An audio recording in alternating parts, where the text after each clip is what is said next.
오늘 오후 시간에는 9장 하나님 나라와 영성 공부하겠는데 쪽수를 275쪽 봐주시기 바랍니다.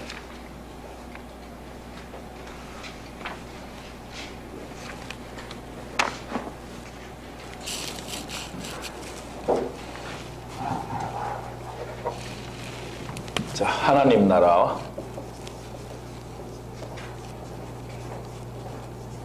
영성.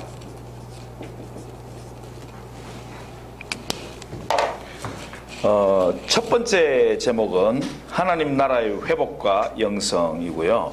두 번째 단락은 하나님의 형상 회복과 영성.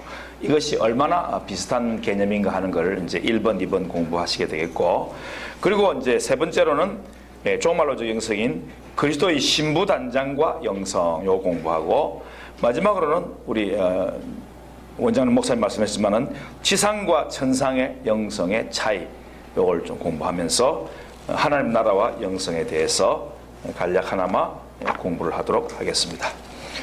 275쪽 맨 위에 보면 하나님 나라의 회복과 영성, 모든 기독교 가치관과 제 신학이론은 성경에 근거한 것으로서 예수 그리스도와 하나님 나라와 관련이 되어 있다, 이렇게 말을 했습니다. 실제로 여러분 우리가 지난번에도 교리에 대해서 조금 공부를 했습니다마는 기독교 모든 교리 혹은 신학, 이게 다 제일 중요한 게 어디에 근거했다고요? 성경에 근거했다. 그래서 결국에는 무엇과 관계되어 있느냐 그러면 예수 그리스도와 하나님의 나라와 관계되어 있습니다. 이렇게 크게 보니까 여러분 생각나지 않습니까? 예수 그리스도와 하나님 나라, 그리고 세 개를 이걸 붙여주는 게 뭐라 했죠? 언약. 우리 정 목사님 책에 우리 지난번에 공부했던 중에 언약, 예수 그리스도, 하나님 나라, 이렇게 성경의 3대 주제에 대해서 공부했잖아요. 그래서 다 교리가 신학, 제신학이라면 우리 치유신학도 이게 포함됩니다. 상담신학도 마찬가지고, 그 다음에 선진교 신학도 마찬가지고. 왜 우리가 선교해야 되느냐? 다른 나라에 말도 못 알아듣는 그 사람들 선교해야 되느냐? 그게 다 성경에 근거해 있기 때문에 우리가 선교해야 되고, 교육, 그러니까는 어린이 교육부터 해가지고 영아 교육, 청소년 교육, 또 장년 교육, 새신자 교육, 이거 다 해야 되는 이유가 뭐냐면 그 모든 것이 성경에 근거해 있기 때문에 그렇습니다. 그래서 성경의 큰 주제를 세 가지를 말하라면 언약, 예수 그리스도, 하나님 나라, 이것을 기독교 교리가 말해주고 있기 때문에 그렇습니다. 그래서 결국에는 이 하나님 나라의 회복과 영성이 이렇게 관계에 있는 것은 그리스도 없는 기독교 가치관과 신학, 그리스도 없는 영성, 하나님 나라 없는 영성은 무의미하다. 우리가 좀 전에도 장남의 영성, 우리 정 권사님 참 말씀 잘하셨는데, 그래요. 불교의 영성도 있다고 그랬잖아요. 다 사람이 영적인 동물이기 때문에, 하나님 창조물이기 때문에 이 속에서 그리스도가 없어도 영성이 있다고, 뭔가 추구하는 게 있다고. 하나님 추구를 바로 못해서 그렇지 우상을 추구하든지 아니면 만몬, 돈을 추구하든지, 아니면 뭔가 사람을 추구하든지, 아니 그것도 안 되니까 뭔가 물건, 형상을 만들어요. 그걸 추구하든지, 그게 뭐가 있다고 보는 거죠. 그게 뭔가 영이 있다고 보는 거예요. 만들긴 만들었지만. 제사를 지내면서 거기에 돼지머리 앞에 물건 앞에 떡 앞에 절한다고 생각 안 합니다. 그 사람들 다 어떻게 생각합니까? 이걸 상을 차려놓으면 거기 귀신이 온다고 믿어요. 그 사람들도. 그래서 거기에 엎드려 절하는 거예요. 뭐하라고? 복 달라고.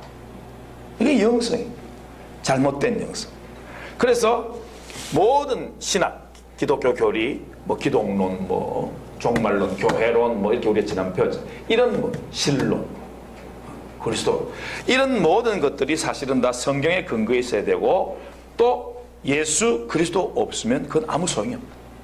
잘못된 길이다. 그 길은 오직 예수 그리스도밖에 없다는 것을 우리는 성경 통해서, 또 예수님의 그 본인 스스로의 말씀을 통해서 우리가 굳게 잡아야 할 진리가 바로 그래요. 내가 곧 길이요 진리요 생명, 나로 말미암은 저는 아버지께로 올 자가 아무도 없다. 이거 붙잡지 않으면요, 우리는 불교에도 뭔가 통하는 게 있는 것 같고, 또 천주교에도 뭔가 통하는 게 있는 것 같고, 다 통하는 게 있는 것 같아요. 왜? 다 그림자들이잖아. 정확한 것은 예수 그리스도밖에 없는 거예요. 그래서 우리가 성경을 자꾸 읽으라고 그러는 거예요. 바로 그 이유예요. 그래서 그리스도 없는 영성은 아무것도 아니다. 하나님 나라 없는 영성은 아무것도 아니다. 예. 하나님 나라, 즉 하나님의 영광과 아무 상관없는 영성일 뿐이다. 자기가 추구하는 것일 뿐. 그래서 자, 먼저 그러면 하나님 나라가 뭐냐? 지난번에 우리 이 하나님 나라 할 때 방학 때 배웠는데, 그래도 다시 한번 복습하는 의미에서 하나님 나라에 대해서 배워봅시다. 하나님 나라 그러면 한자로 하나님은 영어로 신이니까, 한글 한자로 신이니까 신, 나라는 국이잖아요. 예, 신국 이렇게 하면 되겠죠. 그래서 한때 어거스틴의 신국론 굉장히 유명했어요. 신국론. 하나님 나라, 신국. 그 보면 설명을 잘 해놨죠. 하나님께서 왕으로 통치하시고 지배하시는 영역, 분명히 영역이 있어요. 그 다음에 하나님의 왕국 이렇게 말할 수도 있죠. 하나님의 왕국, 신국. 하나님 나라로 했지만 하나님의 왕국이에요. 즉 왕으로서 통치하신다. 이거 양보 안 하시는 거예요. 요즘은 민주주의, 그래서 왕이 없는 시대에 살고 있지만 그래도 법이라는 테두리 속에서 우리가 살고 있거든요.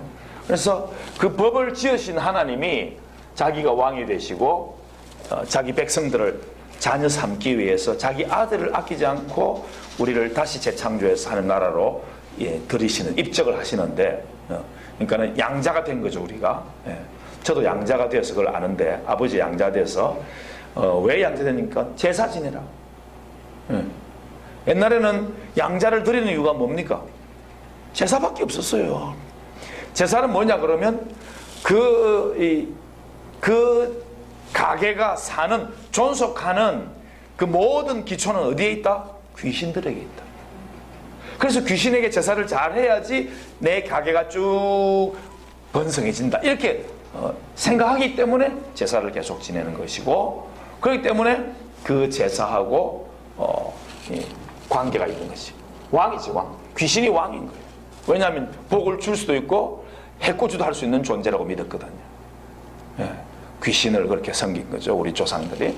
그래서 그걸 끊어내야 되는 게 가게에 치우고 그런 것이죠. 그런데 신국, 하나님 나라, 하나님 왕국을 마태복음은 뭐라고 한다고요? 천국. 천국은 하늘 나라죠. 하늘 나라. 왜 이렇게 말했다고요? 유대인들은 하나님이라고 말하는 것을 두려워했다. 그래서 가능하면 하나님이란 말을 입에 안 담으려고 하고 글로 쓰기만 했죠. 그만큼 하나님을 높인다는 의미죠, 그 유대인들 자체가. 그래서 마태복음은 주로 유대인들을 위한 복음이었기 때문에 마태가 하나님과 동일한 의미로 하늘에서 하늘 나라 이렇게 표현을 했다. 이게 바로 하나님 나라. 그러니까는 마태복음에는 하나님의 나라가 한 두 번인가 밖에 안 나오고 나머지는 다 천국, 하늘나라예요. 하늘나라. 이렇게 해서 같은 뜻이구나 이렇게 이해하시고 지나가시면 됩니다. 그 다음에 그 밑에 줄 보면 그런데 여기서 하는 거 있죠. 그런데 여기서 하나님의 통치는 하나님의 일반적인 통치인 절대 주권과는 구별돼야 된다.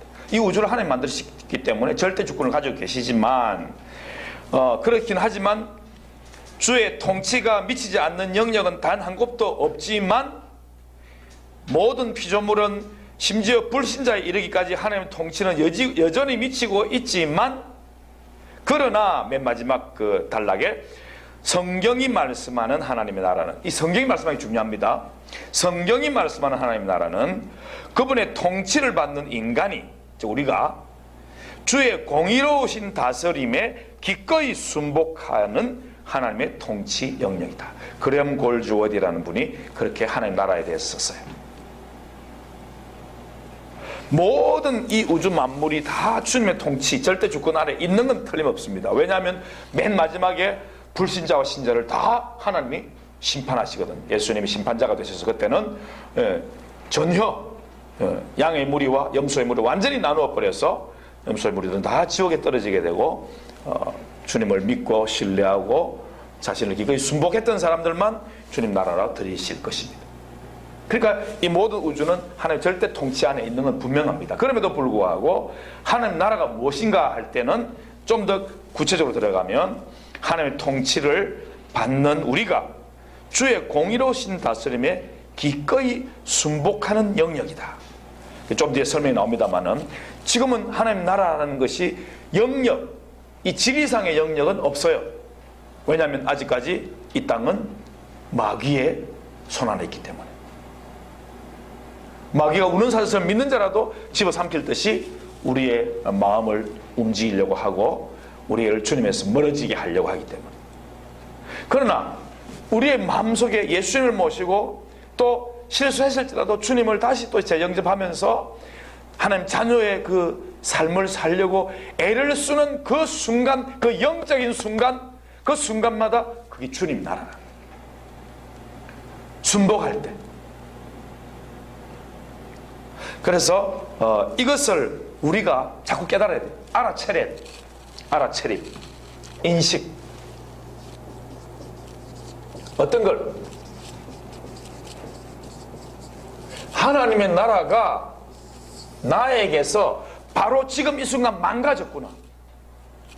내가 내 형제와 다투고 싸우면서 혹은 미워하면서 교회 속에서 공동체를 깨면서 아니면 부모와 자식 간에 대적하면서 말이 험하게 나오면서 내가 하나님 나라를 깨버렸구나. 그때 바로 주님, 제가 또 하나님 나라를 깼습니다. 나의 죄성을 용서하여 주시옵소서. 그리고 다시 회개하는 것이 하나님 나라가 회복되는 거예요. 그게 바로 내 개인의 영성 회복이고 또 크게 보면 하나님 나라의 회복인 거예요. 이걸 지금 공부하는 게 1번, 2번입니다. 넘어가 봅시다. 그러면 하나님의 통치가 이루어지기 위해서는 피조물된 우리 인간이 먼저 하나님을 알고 인격적인 신뢰관계 속에서 즐겁게 하나님의 통치를 받기를 원해야 하는 것이다. 지금은 당장은 저하고 우리 정거사님하고 막 크게 막 다투었습니다. 그럼 당장은 뭔가 이게 회복이 안 됐어요. 그런데 우리가 주님의 그 말씀을 늘 예배 자리에 나가서 받고 또 성경을 읽으면서 깨닫고 하기 때문에 내가 또 잘못됐구나. 화해를 해야 되겠다. 이런 마음이 들어서 이렇게 회복이 되는 거, 그걸 원해야 되는 거예요. 그냥 끝까지 니는 너, 나는 나, 뭐 이런 식으로 하면 그건 우리 속에서 한 나라가 회복이 안 되는 거죠. 그러니까 회복의 책임은 우리에게 있다는 것을 말씀하고 있습니다. 그래서 예수님도 하늘에 계신 우리 아버지여, 당신의 나라가 임하시오며 당신의 뜻이 땅에서도 이루어지이다, 이렇게 기도를 가르쳐 주신 것이죠. 2번, 하나님 나라의 회복이란, 요거 277쪽 둘째 단락을 봅시다. 277쪽 둘째 단락. 이 하나님 나라의 회복은 다윗의 왕국의 범위를 넘어서, 이스라엘 사람들은 다윗의 왕국이 회복되면 한 나라가 회복된다고 생각했어요. 이스라엘뿐만 아니라 그리스도의 복음을 받아들이는 모든 열방과 모든 믿는 자들의 주 되신 그리스도 안에서 말씀과 성령님의 통치를 받는 영적인 영역의 회복을 가리키는 것이, 이게 바로 이 땅에서의 하나님 나라의 회복이에요. 영적인 영역의 회복. 즉 말씀을 자꾸만 사모하고 말씀을 가까이 대하고 새벽에 기도를 나가고 주님께 나의 가정과 나의 산업과 또 이 땅에서 나의 사명을 위해서 기도하는 것, 이런 모든 것이 다 영적인 영역을 회복하는 거죠. 성령님이 다스려 달라고, 나의 이 완악한 마음을 다스려 달라고 하는 것도 바로 하나님 나라가 회복되는 것을, 영적인 회복을 말씀하고 있는 것이다. 또한 이 하나님의 나라는 아담의 범죄로 말미암아 잃어버렸던 에덴 회복과 관련되어 있기 때문에 하나님 나라의 회복이라 이렇게 그 용어로서 쓰는 것이죠. 자, 하나님 나라의 회복이 되려 그러면 먼저 깨달음, 알아차림. 내가 알아차려야 돼. 내가 하는 나라가 내 속에서 또 파괴되었구나. 다시 회복해야지. 이런 알아차림이 제일 중요한데, 이 하나님 나라는 첫 번째 파괴된 이유가 뭡니까? 아담의 범죄 때문에. 아담의 죄 때문에 이렇게 파괴됐기 때문에 예수 그리스도의 십자가의 의, 십자가의 의로 회복되는 것이 바로 하나님 나라가 회복되는 일이다 하는 것을 여기서 설명을 하고 있습니다. 자, 그러면 하나님 나라의 회복과 영성의 관계는 뭔가? 메시아 왕국인 하나님 나라는 부득불 예수님이 재림하시기까지는 정치적인 것이 아니라, 이 말은 이 땅을 다스리는 왕들은, 또 혹은 대통령들은, 혹은 수상들은 그들이 정치적으로 이렇게 다스리고 있는 것이지, 물론 법에 근거하여 했지만은, 그런데 하나님 말씀과 성령님의 영적 통치만 있는 그런 영적인 왕국이다, 이 땅에서는. 왜냐하면 이 땅을 다스리는 사람들이 있기 때문에. 물론 예수님이 이 땅에 다시 오시면 모든 왕들 혹은 대통령들 혹은 수상들과 온 천하 만민이 그리스도의 최후 심판대 앞에서 무릎을 꿇고 그 행한 대로 심판을 받는, 그때는 이제 정치적인 하나님의 왕국, 즉 왕은 하나님이시는 거죠. 그때는 하나님의 왕국이 임할 것임에 틀림이 없다. 그래서 그 밑에 단락, 마지막 단락 보면 하나님의 나라의 영적 통치 기간은 예수 그리스도의 초림부터 재림까지이기 때문에 이 기간 동안에는 영적으로 하나님 나라가 임하는 것이다. 그래서 이 나라에 속한 하나님 백성들의 영적 상태인 영성이 매우 중요하다.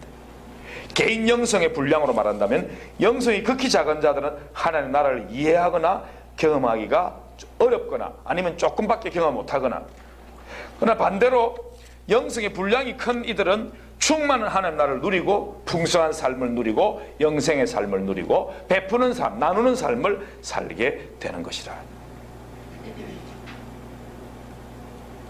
그 밑에 설명도 마찬가지입니다. 영성 크면 하나님 나라를 보다 많이 누리고 영성 작으면 영적인 하나님 나라를 작게 누릴 수밖에 없다. 그러므로 하나님 나라의 회복은 곧 영성 회복이다. 이렇게 공동체에 대해서 설명하고 있죠. 공동체는 하나님 나라의 회복이 영성 회복이다. 그러니까 공동체, 자, 우리 하나님도 역시 공동체이기 때문에 이 공동체 회복은 한 사람 한 사람, 우리 지체 한 사람 한 사람이 영성이 조금씩 다 회복되고 이 하나님 나라를 파괴하는 나의 본성이 있다는 것을 깨닫고 알아차리고 바로 그 자리에서 즉시 주님을 영접하고 다시 하나님 나라를 회복하려고 하는 이런 모든 모습들, 이런 모습들이 바로 영성 회복입니다. 개인의 영성 회복이 함께 지체로 다 어우러져서 우리 공동체의 영성 회복이 된다 하는 것을 이 하나님 나라의 영성 회복이라 이렇게 말씀하고 있습니다. 그 다음에 이 큰 2번 하나님의 형상 회복과 영성, 이거는 개인적인 걸 말하죠.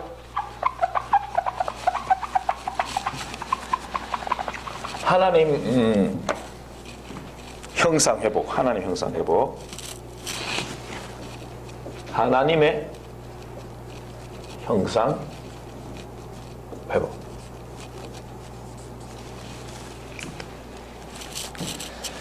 그 밑에 넷째 줄의 끝에 가면 하나님의 형상 회복은 하나님 나라 회복을 개인적인 의미에서 주로 적용한다고 보면 됩니다.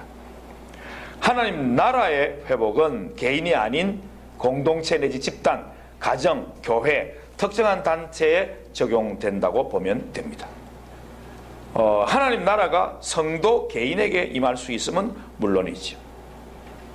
맨 밑에 줄, 둘째 줄을 보면, 밑에서 둘째 줄 보면 개인적인 차원으로서의 하나님의 형상 회복과 공동체의 차원에서의 하나님 나라의 회복이 그 범위에서 넘어가서 차이가 있을 뿐 둘 다 같은 맥락으로 사용되는 것을 알아야 되겠다. 그러니까 하나님 나라 회복, 여기 조금 전에 공부했던 1번인데, 자, 하나님 나라 회복하면 우리는 공동체를 생각해야 돼요. 하나님의 형상 회복, 그럼 우리는 개인을 생각해야 돼요. 나 개인, 한 사람 한 사람. 가정이라든지 형제 자매라든지 혹은 단체들, 교회들이라든지 혹은 뭐 신우회도 괜찮고 우리 하나님도 괜찮고 혹은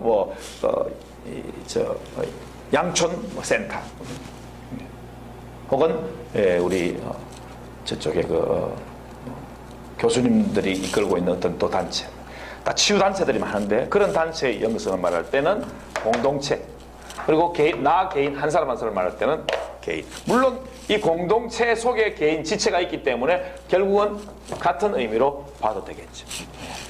그래서 두 번째는 하나님의 형상 회복이 바로 영성 회복이다, 이렇게 설명을 하고 있습니다. 개인도. 그러면 세 번째로 그리스도의 신부 단장과 영성에 대해서 요한계시록 19장 1절부터 10절까지의 내용을 가지고 좀 이렇게 풀어서 종말론적인 영성이 어떤 것인가, 우리가 다 종말론적으로 살아야 되는데 어떤 것인가 하는 것을 말씀을 하고 있습니다. 자, 성경은 하나님과 그 백성의 관계를 부자관계로 묘사하고 있기도 하고, 또 밑에 성경 구절 밑에 보면 그런데 하나님과 그 백성의 관계를 그와는 달리 부부관계로 묘사하기도 하고 남편과 아내, 신랑 신부 관계로도 묘사하기도 하는 것을 말씀을 하고 있습니다. 특히 신약시대에 와서 예수님은 성도와 교회가 주님의 신부임을 마태복음에 보면 계시하고 있습니다. 그래서 요한계시록 19장 1절에 10절에서 어린 양의 혼인잔치에 대한 이 성경을 통해서 다음에 281장 1쪽에 있는 어린 양의 혼인 계시를 살펴보도록 하겠습니다. 이것은 하나님의 나라의 완성, 즉 재림이시죠. 완성과 관계되어 있죠. 여기서 어린 양은 누굽니까? 281쪽 맨 위에 어린 양은 누구시라고요? 예수 그리스도시다. 어린 양은 예수. 우리를 위해서 세상 죄를 지고 가신 하나님의 어린 양이로다. 세례 요한이 그렇게 선포했죠. 혼인이란 신랑이신 주님과 신부인 교회 및 성도와의 혼인 계시라고 말할 수 있습니다. 여기서 어떻게 혼인잔치를 준비해야 될 것을 말씀하고 있는데, 첫 번째로 양가로 1번 혼인의 기약은 언제라고요? 주님의 재림 때다. 혼인의 주인공 1번 신랑은 그리스도시고 신부는 교회, 한 성도 한 명 한 명을 말씀하고 있습니다. 혼인의 주인공은 두 번째는 마태복음 25장 1절에서 1절에 8절에 있는 것처럼 그리스도의 신부된 지상에 깨어있는 처녀들, 잠자고 졸던 10처녀 중에 5처녀는 천국의 잔치에, 혼인잔치에 못 들어갔습니다. 깨어있는 성도들만 들어갔다. 자, 그렇다면 우리가 여기서 영성을 가지고 깨달을 수 있는 게 뭡니까? 이 땅을 살아가면서 깨어있어야 되는구나 하는 것을 받을 줄 알아야 되죠. 아, 내가 만약에 이 세상에서 취하고 졸고 잠들고 세상과 짝하고 벗하고 하면 바로 혼인잔치에 들어가지 못할 수가 있구나. 이걸 성령으로 깨달아야 되는데, 뭐 이 땅을 사는데 호흡하고 사니까 뭐 안 죽는 줄 알고 죽기 전에 예수 믿으면 되지, 이런 헛된 생각을 하고 있으면 결코 깨어있지 못하다. 또 어떤 힘든 순간을 지날 때에 뒤집어서 생각해서 하나님께서 나에게 지금 이런 힘든 순간을 주신 것은 반드시 나를 뒤집어서 멋진 역사를 하리라고 믿고 보는 거하고, 너무 힘들어서 나자빠지는 거하고 다른 거죠. 그건 믿음이 없는 거죠. 자, 좀 더 생각해 봅시다. 우리는 주님의 재림을 기다리고 있습니다. 반드시 재림할 것을 믿고 있습니다. 그런데 말로는 믿고 있다고 하면서도 내 행위가 따르지 않는다면 그건 믿고 있지 않는 것이 되는 거죠. 그렇기 때문에 깨어 있어야지, 깨어 있는 그 사람이 천국의 혼인잔치, 어린 양의 혼인잔치에 들어간다는 것을 우리가 알 수 있는 것이다. 넘어가서 282쪽에 장차 완성될 영적 성전으로서 어린 양의 아내 신부.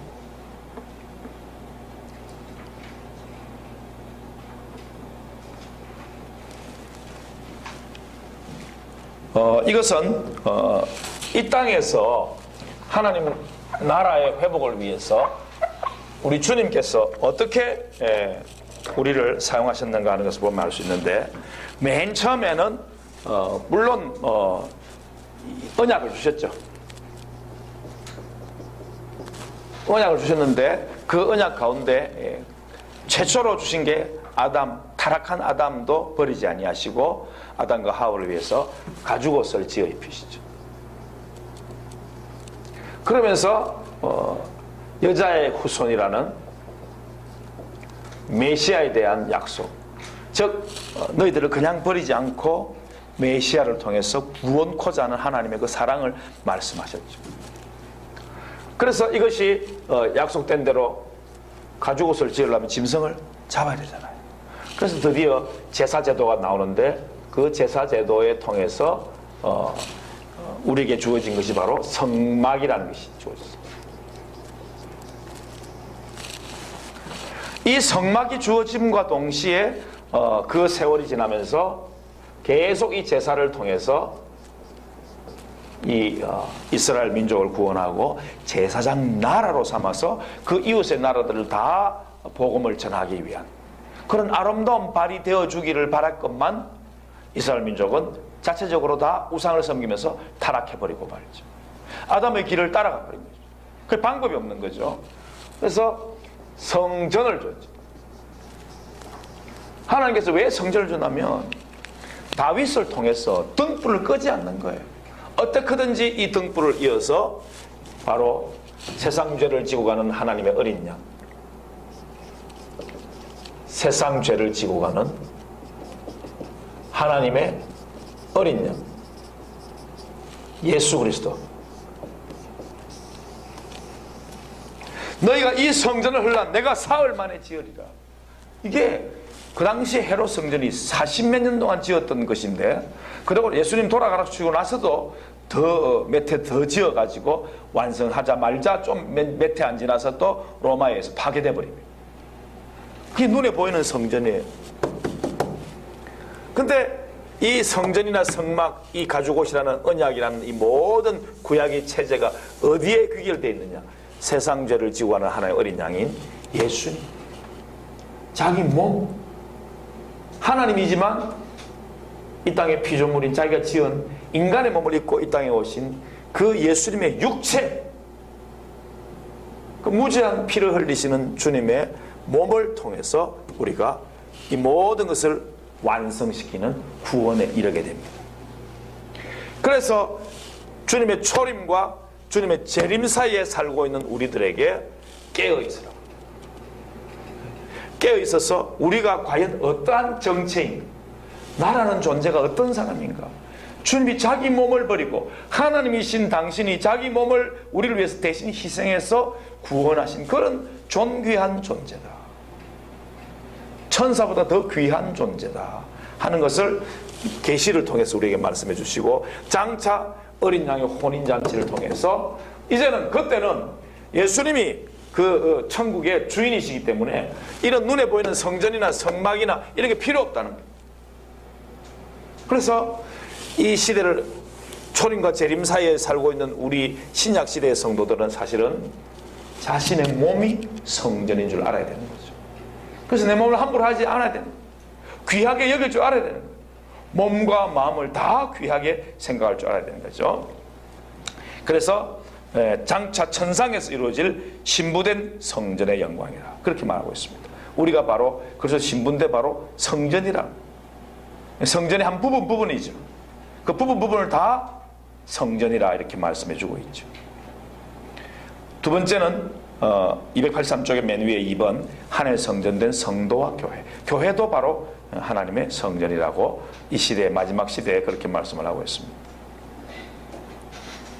세 번째, 가로 큰 하나 가로 세 번째, 그리스도의 신부단장은 그럼 어떻게 해야 되느냐? 계시록 19장 7절 8절에 같이 한번 1번 읽읍시다. 시작. 성도는 주님의 거룩한 신부로서 자신을 준비하고 단장해야 된다. 자, 우리 치유신학은 늘 말씀하는 게 내가 원해야 된다를 굉장히 강조하고 있습니다. 내가 원해야 된다. 본인이 원하지 않으면 치유가 불가능하다. 그래서 나의 정체성을 바로 알고 나는 주님의 거룩한 신부야. 영적인 신부야. 그렇기 때문에 나를 잘 준비하고 단정하고 깨어 있어야 된다. 이걸 자꾸만 머릿속에 가슴속에 딱 단단히 준비하고, 어떻게 보면 비록 큰 줄기라는 것에서 주님의 초림과 재림 사이에 살고 있는 우리들에게는 우리 인생도 어떻게 보면 상당히 100년이라고 한다 하더라도 길고, 물론 우리 지금은 굉장히 짧게 지나간 것 같습니다만은, 주님의 초림과 재림 사이에 살고 있는 우리들은 예수 그리스도의 초림, 재림, 이때는 심판이 이루어지는 것이죠. 초림 때는 구원을 성취. 그래서 이 사이에 살고 있는 신약시대 모든 성도들은 사실은 긴장 상태에 살고 있는 거예요. 왜냐하면 아직 이 역사가, 실제적인 이 역사가 끝이 안 났어요. 재림 때에 대해 끝나. 그리고 그때에 내가 죽어있던 육신도 부활해서 부활체가 되는 겁니다. 예수님처럼. 그러니까 아직까지 이런 간격이 있는데, 초림 때부터 이미 하나님의 나라는 시작됐다. 어떻게? 영적으로. 이제 이때 재림 때는 이제 정치적인 것도 다 완성돼서 하나님이 왕이시다. 이런 나라가 되는 것이죠. 재림 때부터는 완전히 하나님 나라가 돼서 양과 염소가 완전히 갈라지죠. 그래서 염소는 지옥으로 갈 것이고 양들은 주님이 다스리는 천국, 하나님 나라 가게 될 것입니다. 그런데 이 긴장 상태에 살고 있을 때 우리는 이미, 그러나 아직 이 사이에 긴장 상태에 살고 있다는 걸 우리가 마음속으로 느끼고 늘 조심하고 깨어 있어야 되는 정체성을 우리가 가지고 있다. 그래서 성도의 의로운 행실로 살아야 되는데, 그게 뭐냐? 내적인 것과 외적인 것 둘로 나누어서 생각할 수 있다. 그에게서 빛나고, 우리 계시록 19장 8절 읽읍시다. 성경구절 있죠. 283쪽 맨 밑에 있는 성경구절입니다. 그에게서, 그에게서 시작.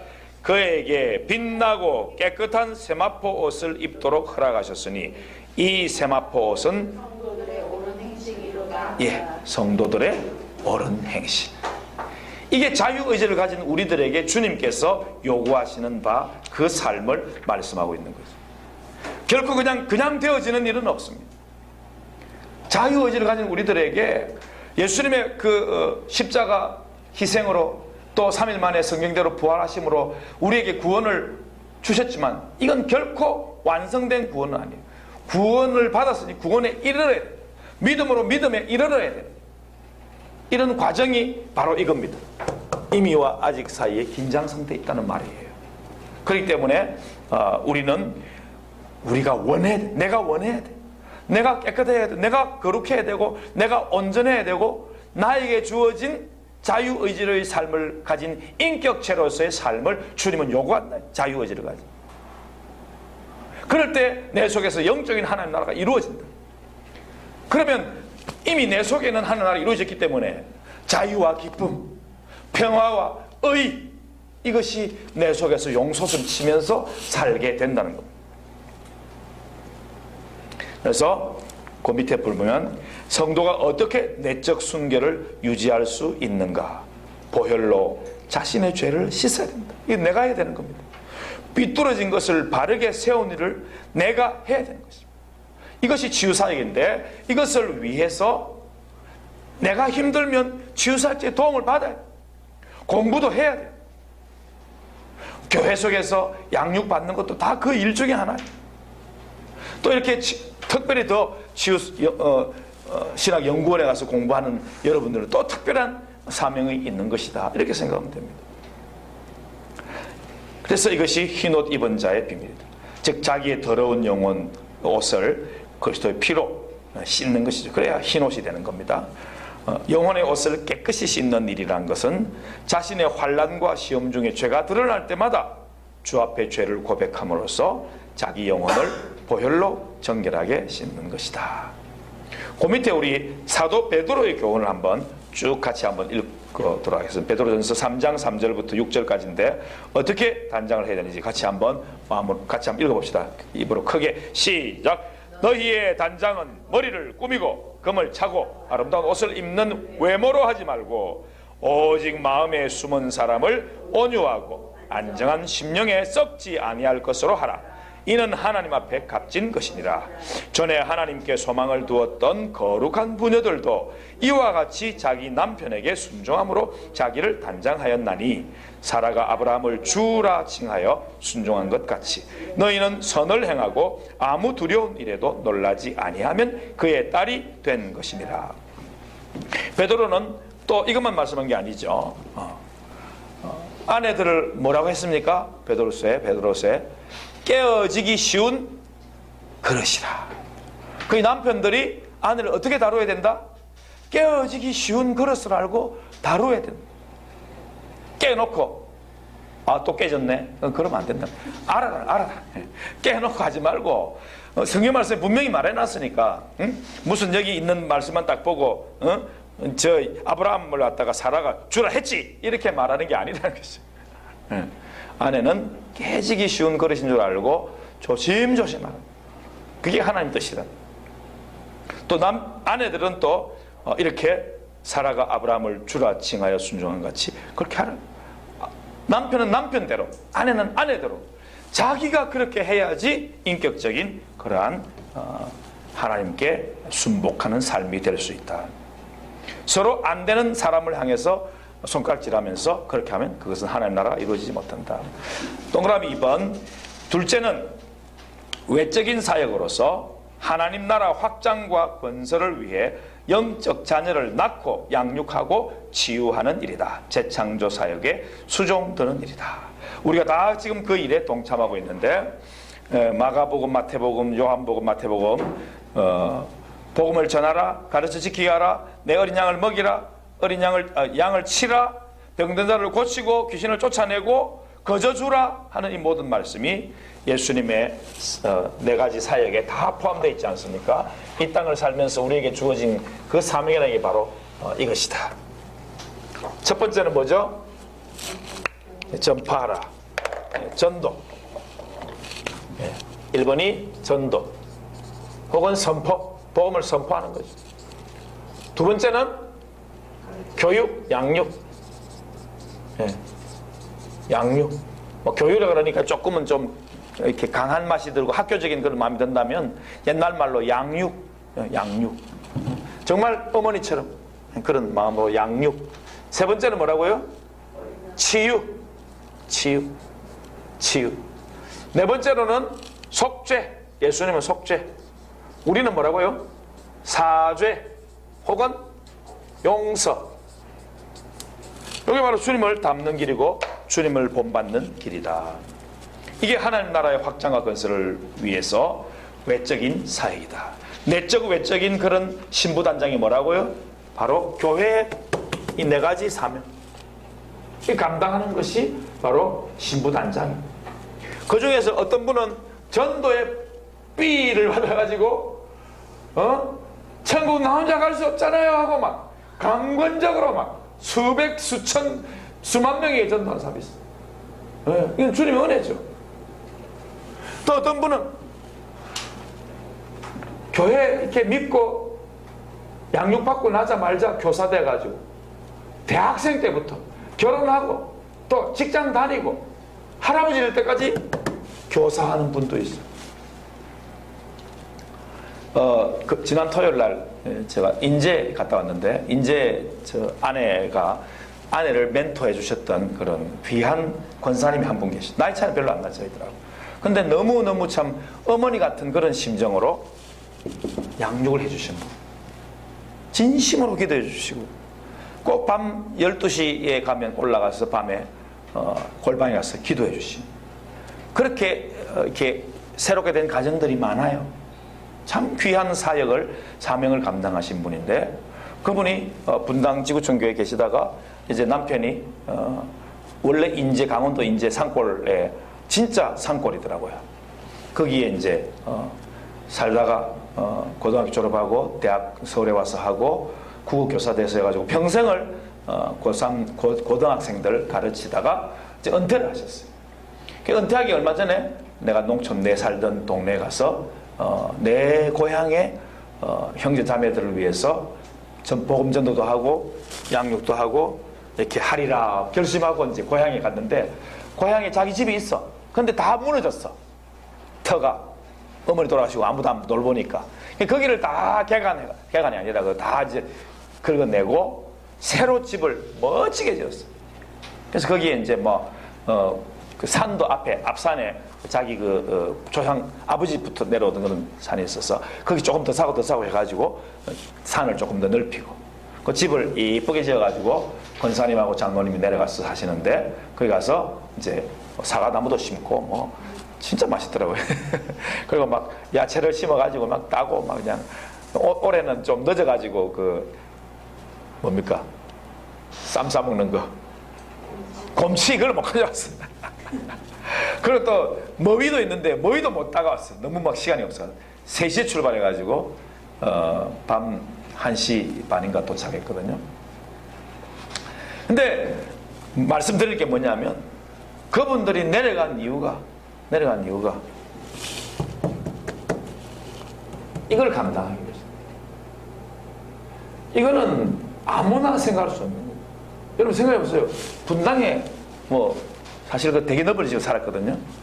그거 살다가 다른 데 간다? 진짜 쉽지 않은 거예요. 근데 그걸 하고 가시더라고요. 와, 대단하시더라고요. 늘 얼굴을 보면 눈물이 나요. 너무 감사해서 참 귀한 분들이다. 우리가 이렇게 다 서로 이 귀한 분들이다 느껴요. 정권사님 봐도 이건사님 봐도 그렇고, 어떻게 저분들이 저렇게 생각하고 저 먼 데서 이렇게 오시면서 또 이렇게 헌신을 할 수 있을까? 참 귀하시다. 비록 지금 최장님 안 계시지만 두 분이 이렇게 같이 오셔서 공부할 수 있다는 것 자체가 너무 큰 은혜고, 어쨌든 사입을 하든지 뭐든지 무조건 꼭 졸업하시고 우리 최 사장님 하진연자 팍팍 성장하시기 바랍니다. 10배 100배 막 팍팍 올라가시기 바랍니다. 지금까지 어려웠던 거 다 회복하시기 바랍니다. 그래서 더 많은 것으로 주님 나라 위해서 섬기시고 또 나누시는 아름다운 삶이 되시기를 바랍니다. 전도, 교육, 치유, 속죄, 우리말로 선포, 양육, 치료, 용서, 사죄, 이런 거 우리가 정말 신부단장일이구나 생각하시기 바랍니다. 마지막으로 지상과 천상의 영성 차이. 아까도 우리 정 원장님 말씀하셨는데, 우주적인 하나님의 왕국으로서 지상이나 천상이나 똑같지만, 그러나 하나님 임재와 그 통치에 있어서는 천상 지상 차이는 없지만 질적인 면에서 현저하게 차이가 있다 하는 것을 지금 말씀하고 있습니다. 그래서 한마디로 말씀드려서, 천상의 하나님 나라는 주님 믿다가 한날의 부름을 받고 낙원으로 그 영혼이 들림받아 올라간 성도들이 누리는 영역이기 때문에 하나님 보좌와 어린 양 예수님의 영광이 충만한 곳에 그러한 영성이다, 이렇게 보시면 되겠고, 이 땅에는 죄의 영향력이 아직도 믿는 자들을 우는 사자처럼 삼키려고 하고 있다. 그걸 자꾸 깨달아야 돼요. 내가 실패하고 실수하고 넘어질 때마다 내가 또 넘어졌구나, 그걸 깨달아야지 상대방을 바라보고 네 때문에 내가 이렇다 이렇게 하면 아직도 우리는 치유가 덜 된 사람. 그래서 죄의 영향력, 이게 바로 치유 필요성입니다. 이 땅에 죄의 영향이 있다는 게 뭐라고요? 치유의 필요성. 우리가 지금 치유를 공부를 하고 있는데, 이 땅에서 왜 이 치유가 필요하냐? 그게 바로 죄의 영향력입니다. 절대적인 게 바로 가계치유입니다. 가계치유를 왜 그렇게 우리가 치유신학 연구원에서 강조하느냐? 이 가계치유, 가계가 이 죄의 영향력이 자꾸만 흘러내려오기 때문에, 이 DNA 속에 계속 흘러가기 때문에, 부모를 뒷모습을 보고 자꾸 따라온 삶이기 때문에, 내 조상 올라갈수록 계속 몇 대째 계속 그 뒷모습을 보고 자라서 이렇게 우리에게 DNA를 물려줬기 때문에 가계치유 가계치유 기도문 제가 또 2개나 가져왔습니다. 가계치유 기도문 제가 아예 복사를 했어요. 우상숭배 회개 기도문, 선포 기도문, 행복한 힐링교회. 우리 좀 있으면 같이 이제 합류하게 되실 우리 목사님 한 분, 노 목사님 계신데 그 목사님이 쓰고 있는 여러 가지를 계속 제가 복사해가지고 취합을 하고 있습니다. 가계치유 너무 중요하기 때문에 이걸 가지고 시간 있으면 긴 거, 시간 없으면 짧은 거 계속 하고 있습니다. 예. 목사님들도 계속 이런 이 땅에서는 우리 단장이 신부 단장입니다. 그게 가계치유 기도문으로 기도하고 이렇게 할 때 주님의 은혜가 우리를 떠나지 않습니다. 지상은 그리스도의 구속을 받았으면서도 다 이루었다, 성취되었는데도 불구하고 여전히 죄의 영향 아래 있기 때문에 우리는 치유가 필요하다. 두 번째, 사탄의 유혹과 시험. 천상은 승리한 교회지만 지상은 아직도 뭐하는 교회다? 287쪽 맨 위에 보면 지상을 뭐하는 교회로? 조직신학에서는 전투하는 교회로 그렇게 묘사하고 있기 때문에 이 땅에서는 사탄의 유혹과 시험을 이기기 위해서는 내가 전투해야 됩니다. 예. 싸워 이겨야 됩니다. 말씀으로 이겨야 되고, 기도로 이겨야 되고, 눈물로 이겨야 되고, 희생으로 이겨야 됩니다. 안 그러면 교만이 올라오고, 안 그러면 욕지기가 올라오고, 안 그러면 내 속에 죄가 올라오고, 안 그러면 나의 몸을 더럽히고, 예. 나의 이 정체를 저 노숙자처럼 그렇게 내팽개쳐 쳐버리는 삶이 우리의 삶이 될 수밖에 없어요. 그게 죄성이에요. 그렇기 때문에 그럴 때마다 나를 쳐서 복종시키지 않으면 우리는 우리의 갈 길이 예수님의 길이 아니라 사탄이 조롱하는 길로 갈 수밖에 없다는 거죠. 그 다음 3번 287쪽 갈로 3번 성도가 당하는 상처와 질병 위험. 지상낙원은 부름받은 성도가 청상낙원에 들어가기까지 그리스도의 온전한 영성에 이르도록 연단과 치유를 받는 곳이기 때문에 하나님의 허락한 범위 안에서 상처받기도 합니다. 위험한 일을 당하기도 합니다. 그러나 이제 그 일을 다 마치면 우리는 하늘나라에서 눈물도 상처도 고통도 질병도 죽음도 없는 곳에서 주님과 함께 주님을 찬송하며 지금 이 땅에서는 상상할 수 없는 그런 놀라운 즐거움과 기쁨을 누리면서 살게 될 것입니다. 주님의 통치, 완전한 그 통치는 사실은 우리가 100% 경험하지 못했기 때문에 이 땅에서 대단히 부유하고 있는 것 같아도 그거 완전한 건 절대 아니에요. 예. 하늘나라에서 우리가 그걸 경험을 할 것을 소망하는 것이죠. 그 다음 4번 땅의 영성과 하늘의 영성의 질. 마지막이니까 우리 같이 읽을까요? 세 줄 같이 시작. 지상의 성도는 아무리 그 영성이 하나님의 은혜로 회복되었다고 할지라도 온전한 회복은 사실상 어렵다고 보아야 한다. 그래서 바울도 이런 면에서는 자신의 부족함을 고백했다. 네.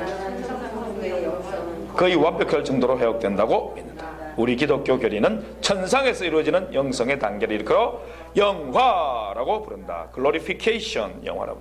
천상에 있는 성도의 인격의 성숙은 하나님의 허용 범위 안에서 극치에 도달하게 될 것이라고 본다. 자, 넘어가서 마지막 성경 고린도전서 13장 12절 같이 읽고 오늘 9장 마치도록 하겠습니다. 시작.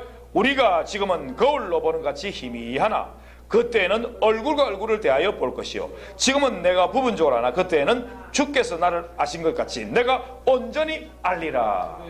이때 이 땅에서는 거울로 보는 같이 희미하나, 이거는 옛날에 동거울이라고 했죠. 동거울. 이 바울이 쓸 때는 지금 같은 이런 거울이 없었습니다. 그래서 동거울 보니까 사실은 그냥 맑은 물에 비춰보는 게 더 깨끗해. 그런 게 바로 유리거울이잖아요. 그죠? 지금 그런 것처럼. 그때는 얼굴과 얼굴을 대하여 볼 것이요. 그런 놀라운 때가 오게 될 것입니다. 지금은 부분적으로 아는 게 분명합니다. 부분적으로. 그러나 그때에는 주께서 나를 아신 같이 내가 온전히 아는 놀라운 그런 때가 올 것이죠. 그게 하나님 나라예요. 이 하나님 나라 회복을 위해서 지체의 영성, 또 신부된 영성, 우리가 계속 말씀의 영성으로 성령의 영성으로 계속 바꾸어 나가서 마침내 우리 속에서 이 땅이지만 영적인 영역이지만 참된 기쁨과 자유, 평화를 회복하고 의를 회복하고 사랑과 섬김으로 예수님 닮는 본받는 우리도 됩시다. 아멘. 할렐루야. 마쳤습니다. 수고했습니다.